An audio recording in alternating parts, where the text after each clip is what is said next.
ನಮಸ್ಕಾರ ಸ್ನೇಹಿತರೆ, ನನ್ನ ಚಾನಲ್ಗೆ ಸ್ವಾಗತ. ಎಲ್ಲರೂ ಹೇಗಿದ್ದೀರಾ?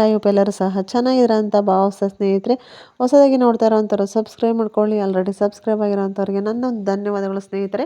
ವಿಡಿಯೋ ಇಷ್ಟ ಆಗಿದ್ರೆ ಲೈಕ್ ಮಾಡೋದನ್ನು ಮರಿಬೇಡಿ. ಬನ್ನಿ, ಇವತ್ತೊಂದು ಟೇಸ್ಟಿಯಾದಂಥ ಹೆಲ್ತಿಯಾದಂತಹ ಒಂದು ಬಟ್ಟಲ ಕಡುಬು ಮೆಂತ್ಯ ಚಟ್ನಿಯನ್ನು ಯಾವ ರೀತಿ ಮಾಡೋದು ಅಂತಂದು ಹೇಳ್ಬಿಟ್ಟು ವಿಡಿಯೋನ ಶೇರ್ ಮಾಡ್ತಾ ಇದ್ದೀನಿ ಸ್ನೇಹಿತರೆ. ಇದಂತೂ ತುಂಬಾ ಒಂದು ಟ್ರೆಡಿಷ್ನಲ್ ರೆಸಿಪಿ ಅಂತ ಹೇಳ್ಬೋದು.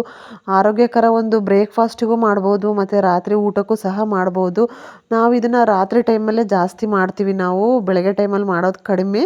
ಅದಕ್ಕಾಗಿ ನೋಡಿ ನಾನು ಹಿಟ್ಟು ಕಲಿಸ್ಕೊಂಡಿದ್ದೀನಿ, ಅಂದರೆ ಗೋಧಿ ಹಿಟ್ಟು. ಅದಕ್ಕೆ ಒಂದು ಸ್ವಲ್ಪ ಉಪ್ಪು ಮತ್ತು ಒಂದು ಸ್ವಲ್ಪನೇ ನಾನು ಹಾಲನ್ನು ಸೇರಿಸ್ಕೊಂಡ್ಬಿಟ್ಟು ಚೆನ್ನಾಗಿ ಇದನ್ನೆಲ್ಲನೂ ಸಹ ಒಂದು ಸ್ವಲ್ಪ ಗಟ್ಟಿಯಾಗಿ ಹಿಟ್ಟನ್ನು ಕಲಿಸ್ಕೊಂಡಿದ್ದೀನಿ. ಅದು ಒಂದು ವಿಡಿಯೋ ಕ್ಲಿಪ್ಪು ಮಿಸ್ ಆಗಿಬಿಟ್ಟಿದೆ ಸ್ನೇಹಿತರೆ, ಹಾಗಾಗಿ ಎಕ್ಸ್ಪ್ಲೈನ್ ಮಾಡ್ತಾಯಿದ್ದೀನಿ. ಇದನ್ನು ಗೋಧಿ ಅಂದರೆ ಚಪಾತಿ ಹಿಟ್ಟಿಗಿಂತ ಒಂದು ಸ್ವಲ್ಪ ಗಟ್ಟಿಯಾಗಿ ಕಲಿಸ್ಕೋಬೇಕು. ಜಾಸ್ತಿ ಗಟ್ಟಿ ಕಲಿಸ್ಕೋಬೇಡಿ.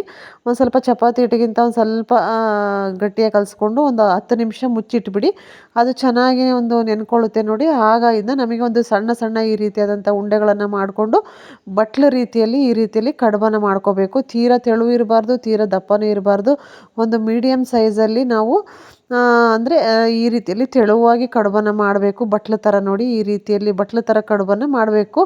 ಆಮೇಲೆ ಈ ಒಂದು ಗೋಧಿ ಹಿಟ್ಟಿಗೆ ನಾವು ಒಂದು ಸ್ವಲ್ಪ ಅಂದರೆ ಮಿಷನ್ನಿಗೆ ಹಾಕ್ಸುವಾಗ ಉದ್ದಿನಬೇಳೆ ಮತ್ತು ಒಂದು ಸ್ವಲ್ಪ ಅಕ್ಕಿ ಮೆಂತ್ಯವನ್ನು ಸೇರಿಸ್ಬಿಟ್ಟು ನಾವು ಹಿಟ್ಟನ್ನು ಮಾಡಿಸಿರ್ತೀವಿ. ಒಂದು ವೇಳೆ ಏನಾದರೂ ಈ ರೀತಿ ಹಿಟ್ಟು ಇಲ್ಲಪ್ಪ ಕಡುಬಿನ ಹಿಟ್ಟು ಅಂದಾಗ ಮನೆಯಲ್ಲೇ ಇರುವಂಥ ಗೋಧಿ ಹಿಟ್ಟು ಅಂದರೆ ಚಪಾತಿ ಹಿಟ್ಟಿಗೆ ನಾವು ಕಡುಬನ್ನು ಮಾಡೋದಕ್ಕಿಂತ ಒಂದು 2 ಗಂಟೆ ಮುಂಚಿತವಾಗಿ ನಾವು ಒಂದು ಸ್ವಲ್ಪ ಅಂದರೆ ಒಂದು ಹಿಡಿಯೋಷ್ಟು ಉದ್ದಿನಬೇಳೆ, ಒಂದು 2 ಸ್ಪೂನಷ್ಟು, ಒಂದು 2-3 ಸ್ಪೂನ್ ಮೆಂತ್ಯ, ಆಮೇಲೆ ಒಂದು ಸ್ವಲ್ಪ ಒಂದು 3-4 ಸ್ಪೂನಷ್ಟು ಅಕ್ಕಿಯನ್ನು ಸೇರಿಸ್ಬಿಟ್ಟು ಒಂದು ಸ್ವಲ್ಪ ನೀರನ್ನು ಬಿಸಿ ಮಾಡಿ ಅದರಲ್ಲಿ ನೆನೆಸ್ಬಿಡಿ.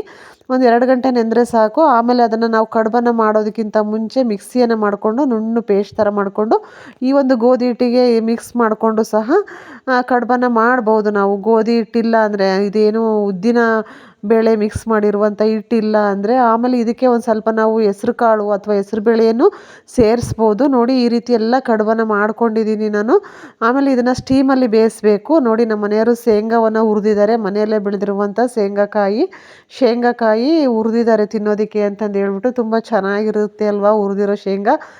ನೋಡಿ, ಈಗ ನಾನು ಇಡ್ಲಿ ಪಾತ್ರೆಯಲ್ಲಿ ಇದನ್ನು ಸ್ಟೀಮಲ್ಲಿ ಬೇಯಿಸ್ತಾ ಇದ್ದೀನಿ. ನೋಡಿ, ಇಡ್ಲಿ ಪ್ಲೇಟನ್ನು ಇಟ್ಬಿಟ್ಟು ಒಂದು ಸ್ವಲ್ಪ ಎಣ್ಣೆಯನ್ನು ಹಾಕಿ ಅದಕ್ಕೆ ಒಳಗಡೆ ನೀರನ್ನು ಹಾಕಿರ್ತೀವಲ್ವ, ಎಲ್ಲ ಕಡುಬನ್ನು ಹೊಂದಿಸ್ಬಿಟ್ಟು ಮೇಲೆ ಒಂದು ಸ್ಪೂನು ಎಣ್ಣೆಯನ್ನು ಹಾಕಿ ನೀವು ಈ ರೀತಿ ಸ್ಟೀಮಲ್ಲಿ ಒಂದು 15-20 ನಿಮಿಷ ಬೇಯಿಸಬೇಕು.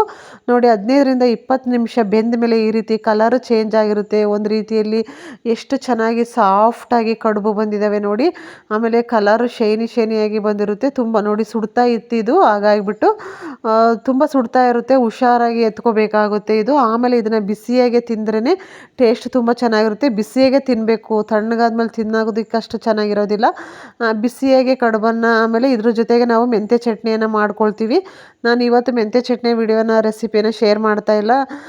ಮೆಂತ್ಯ ಚಟ್ನಿ ಮಾಡಿದ್ದು ರೆಡಿ ಇದೆ. ಹಾಗಾಗಿಬಿಟ್ಟು ಅಂದರೆ ಏನು ಹೇಳ್ತೀವಿ, ಒಣಮೆಣ್ಸಿನ್ಕಾಯಿ, ಅಡುಗೆ ಮೆಣಸಿನ್ಕಾಯಿ, ಮೆಂತ್ಯ ಕಾಳು, ಉಪ್ಪು ಮತ್ತು ಒಂದು ಸ್ವಲ್ಪ ಹುಣಸೆಹಣ್ಣು, ಕೊತ್ತಂಬರಿ ಸೊಪ್ಪು, ಆಮೇಲೆ ಕರಿಬೇವನ್ನು ಹಾಕಿಬಿಟ್ಟು ಒಂದು ಅರ್ಧ ಈರುಳ್ಳಿಯನ್ನು ಹಾಕಿ ನಾವು ಮೆಂತ್ಯ ಚಟ್ನಿ ಮಿಕ್ಸಿಯನ್ನು ಮಾಡ್ತೀವಿ. ಈ ರೀತಿಯಾದಂಥ ಮೆಂತ್ಯ ಚಟ್ನಿ, ಆಮೇಲೆ ತುಪ್ಪ ಇದಕ್ಕೆ ತಿನ್ನಬೇಕು. ಹೆಲ್ತಿ ತುಂಬಾ ಒಳ್ಳೆಯದು ಇದು.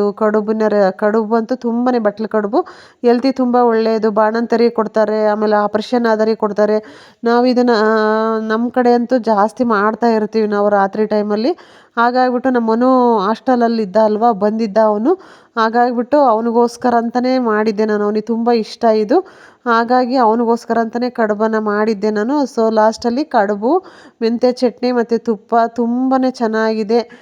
ನೀವು ಒಂದ್ಸರಿ ಟ್ರೈ ಮಾಡ್ಕೊಳ್ಳಿ. ತುಂಬ ಈಸಿ, ಮಾಡೋದಂತೂ ತುಂಬ ಈಸಿ, ಆಮೇಲೆ ಹೆಲ್ತಿಗೂ ಸಹ ತುಂಬಾ ಒಳ್ಳೆಯದು. ಮಾಡ್ಕೊಳ್ಳಿ ಅಂತ ಹೇಳ್ತಾ ಸ್ನೇಹಿತರೆ, ಈ ಒಂದು ಚಿಕ್ಕ ವಿಡಿಯೋನ ಎಂಡ್ ಮಾಡ್ತಾ ಇದ್ದೀನಿ. ನಿಮ್ಮ ಅನಿಸಿಕೆ ಅಭಿಪ್ರಾಯವನ್ನು ಕಮೆಂಟಲ್ಲಿ ತಿಳಿಸಿ. ಮುಂದಿನ ವಿಡಿಯೋದಲ್ಲಿ ಸಿಗೋಣ ಸ್ನೇಹಿತರೆ. ನೆಕ್ಸ್ಟ್ ವಿಡಿಯೋದಲ್ಲಿ ಖಂಡಿತವಾಗಿಯೂ ಮೆಂತ್ಯ ಚಟ್ನಿ ಮಾಡುವ ರೆಸಿಪಿಯನ್ನು ಶೇರ್ ಮಾಡ್ತೀನಿ ನಾನು. ಇದಂತೂ ಒಂದು ಹೆಲ್ದಿಯಾದಂಥ ಚಟ್ನಿ, ಎಲ್ಲದಕ್ಕೂ ಸಹ ತಿನ್ಬೋದು ಅಂತ ಹೇಳ್ತಾ ಧನ್ಯವಾದಗಳು ಸ್ನೇಹಿತರೆ.